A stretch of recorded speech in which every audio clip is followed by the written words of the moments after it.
Welcome back, guys, to Scene2Screen. My name is Austin, and as you can tell, today we are reviewing the movie The Founder. Now, for those of you who don't know what The Founder is, what it's about, I'm quickly going to read to you the plot summary of the movie. So here we go. The Founder is the story of Ray Kroc, a salesman who turned two brothers' fast food eatery, McDonald's, into one of the biggest restaurant businesses in the world. Unless you've been living under a rock for the past long time, you should know that McDonald's is on almost every street corner in America. Billions and billions served is, well, that's true. Billions and billions have been served. They are banking it in. There have been a lot of controversies over the last couple of years, well, for the last long time, of their quality, of their food, and everyone knows it's bad for you, but yet people still seem to go back and eat it. For some reason. I think it's the fries. The fries are the reason. But, anyway, today I'm going to be breaking down for you guys what I thought of the movie and what I thought you guys would like about it. Makes sense, right? Okay. So, without further ado, let's get into it.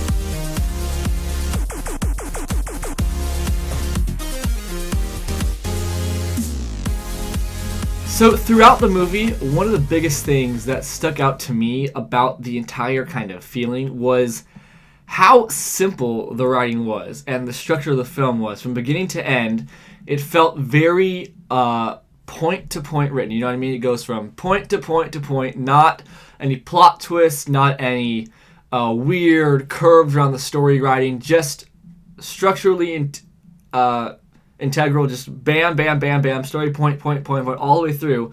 And it was very easy to follow, which I thought was a nice breath of fresh air in the movie world right now. Because, don't get me wrong, I love movies like I did Split for our last review. It's a movie that takes, while it's simple to follow still, it takes a lot of focus to figure out what's going on, try to figure out what's happening in the story. Which is a great thing. It's a really fun thing to do in a movie. But it's always great every once in a while to have a movie where you can just sit back and not put much effort into watching it and learn something. This movie was about Ray Kroc, the real man who started off as a salesman who was really not getting much money from his job and really failing, going from different products to product, and eventually ending up with a milkshake machine, which he still couldn't sell, but eventually McDonald's contacted him, this unknown business, asking for 8 of them. And he was really surprised that a company would want 8. It does a number of milkshakes at a time by itself. And he wondered, who are these people? Who are these people that are asking for 8 of these? So he went to the only location of McDonald's, which was then in San Fernando, California, and he was blown away by how fast they were making their food. For so long, all the fast food restaurants were drive-ins or places where they would take about 20 minutes to make your food. And he was blown away that he would get it in about 30 seconds. As far as the character of Ray Kroc goes and the real person, ambitious is a huge understatement. He was one of the most inspired and motivated people to get stuff done and to grow a business and an idea and a concept into the biggest it could possibly be. And what I thought the writers did such a great job of was making Ray Kroc this character who, for the first half, a little bit more of the movie, you love because of his motivation and his excitement about this new stuff. Whatever he likes, he loves, and he goes for it, and he does this stuff and gets it done. And you love that about him. But as the film goes on, that eagerness that Ray Kroc has and that motivation to do these things starts to slowly get out of hand, and you start to realize that motivation that got the two brothers who owned McDonald's originally so excited to kind of grow their business slowly got taken away from them piece by piece and piece by piece. Now, I personally think it's so crazy to look at McDonald's now and see how big it is, first of all, but how lowly it is looked upon by people. That's aside from how much business it gets, because people still go. But McDonald's was the last name of the brothers, and it was such a, you could tell at the beginning of the film how much pride they took in their craft. And it had been their dream to create something like this that was a family-oriented and centric restaurant. And to see the roots of that and where it kind of makes you question where McDonald's would be today if it had stayed in the brothers' hands, if it had gone out of business, or if it had become a big thing, but of a lot different quality. There's a scene in the movie where Ray Kroc is trying to figure out the best way to save money because he's spending too much, and he comes to the conclusion of using fake milkshakes that come from a powder where you mix it in the water and it comes into this milkshake. And he calls the brothers with the idea, and they tell him, absolutely not. We want our milkshakes to be 100% real milk all the time. And he ended up at the end not listening to him and doing it anyway to save costs. And now, of course, McDonald's has gone back to real milk, which is interesting if you didn't know that. But at the time, that's just an example of all the different compromises that he made that were against the original owner's intents.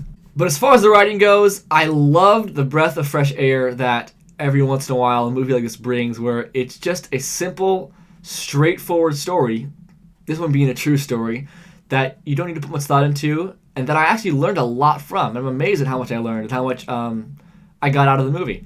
So for the writing, I give it a solid 8. Now for the acting, the first thing I want to share with you is how fun it was to see a lot of these well-known actors playing roles like this that I've never seen them play before. For example, we have Nick Offerman, who plays one of the McDonald's brothers, who everyone knows as Ron Swanson from Parks and Recreation. If you have not seen that, please go watch the series. It's amazing.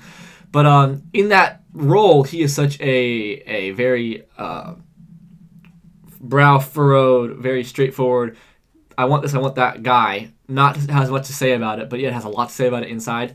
But in this, he's such a different character, which is it's really fun to see. In addition, his brother, John Caroll Lynch, known for his role in American Horror Story, or what I know him from, of course, is the one-episode star Eastman from The Walking Dead, who trains Morgan in Aikido. But it was so cool to see him in a completely different role. I've only seen him in one thing, and I loved him, and so did everyone else who was a Walking Dead fan. There's also BJ Novak, who plays Ryan in The Office. Same creators as Parks and Rec. Go watch that. So good. But he played the intern, and he was also one of the writers. And in this movie, he played an accountant, or not accountant, someone who does with money stuff, who helped Ray Kroc get his business out of debt. But it was so cool seeing all these actors that I know from different things who I only know for really one standout role, who are now playing a different character. Because there's some actors like Brad Pitt and Adam Sandler and all these guys who play so many different roles. There's a ton of them. And it's kind of hard to kind of get into the mode of what characters are playing now. But using actors and seeing actors who are only known for one role, basically, or a couple roles, not very many, and seeing them in a new role is a very interesting thing and a very fun thing to do.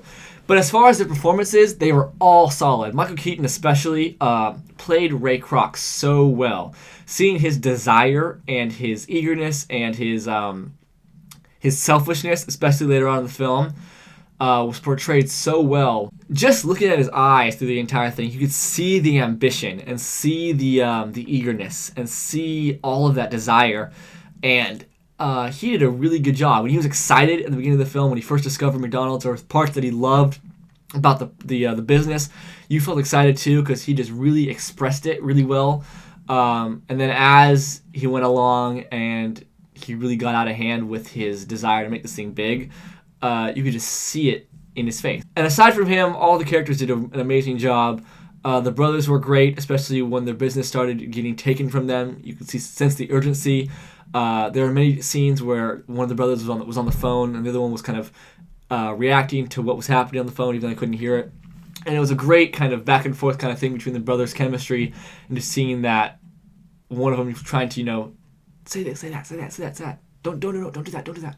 That kind of thing. Ray, we have no interest in a milkshake that contains no milk. Why don't we add sawdust to the hamburgers while we're at it? Frozen French fries. You don't want to save a bundle. Not like that. We're talking about the same great taste while boosting the bottom line. It's called a milkshake, Ray. Real milk. Now and forever. The acting was all solid all the way around. There was no part in the film where I didn't believe what was happening. So for the acting, I will give it also an 8. And lastly, we are on to the directing aspect of the film.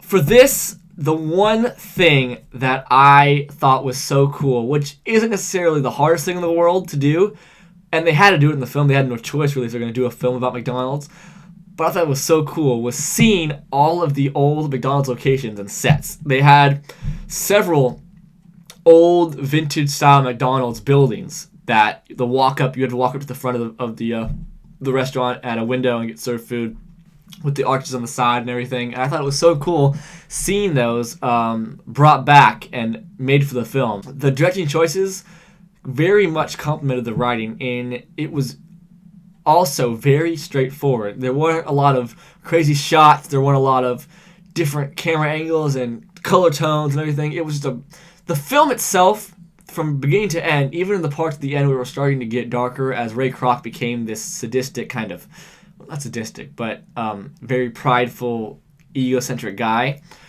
The film and the color scheme of the film was always bright, which I liked because, first of all, it represents McDonald's colors, right? Red and yellow is more of a bright color, so it kind of represented that throughout the entire film. And it kept it light at all times, so you weren't so drawn into the descent of this person, but more so keep it on a level where you were able to learn about all this stuff that was happening. It was very focused on making people aware of the story of the brothers and all of this stuff. So, and in what it was trying to do, it did a great job. Now, this is a very small thing, but I also liked how in several of the scenes there were red and yellow color schemes of some of the objects, just as a little Easter egg for the business and the restaurant itself. Like there was one scene where there was this tinsel wrapped around in decoration, and it was red and yellow, and it kind of kept that whole theme about the restaurant, which is the whole movie. So I thought it was kind of cool. So the directing through it all was very solid. There was nothing very special or spectacular about it. It was very straightforward. It didn't do the movie any injustice, but at the same time, it didn't add much to it, stylistic-wise. So I'm going to give the directing a 7. So in all, I saw this movie the day after I saw Split, and that was a big difference of a film. So it was really great for me to be able to see the contrast in these filmmaking styles.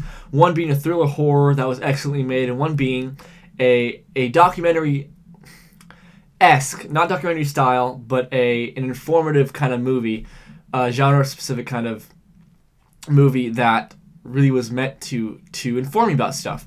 And they are both made brilliantly in the style they were going for. And for that, giving into account all the different categories of this film, I'm giving The Founder an 8.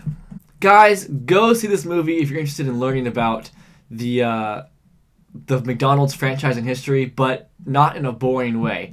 They had a very fine line where they were able to teach you a lot of stuff and really have you learn about all this stuff and really get in touch with who this Ray Kroc guy was. But at the same time, not in a documentary way where it got boring. The story was always being told in a way that made it really engaging, and I was always interested in learning about it, and they really evened out the pace of it to make it where it was always enjoyable. So go check it out, guys. You will definitely not be disappointed with this film.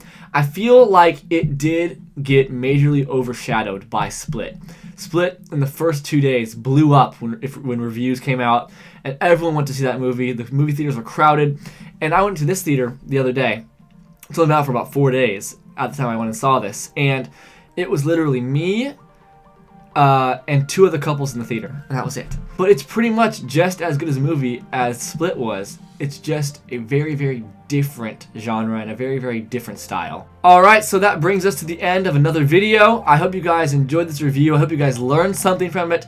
Go see the movie. You will love it. I guarantee it if you're a fan of McDonald's. Guys, if you could do me a huge favor, please like this video, subscribe, and comment down below what you thought of the review. What do you think I can do better? What do you think I did great?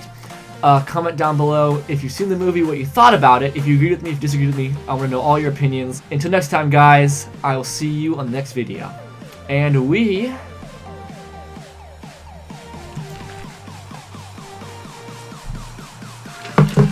fade out.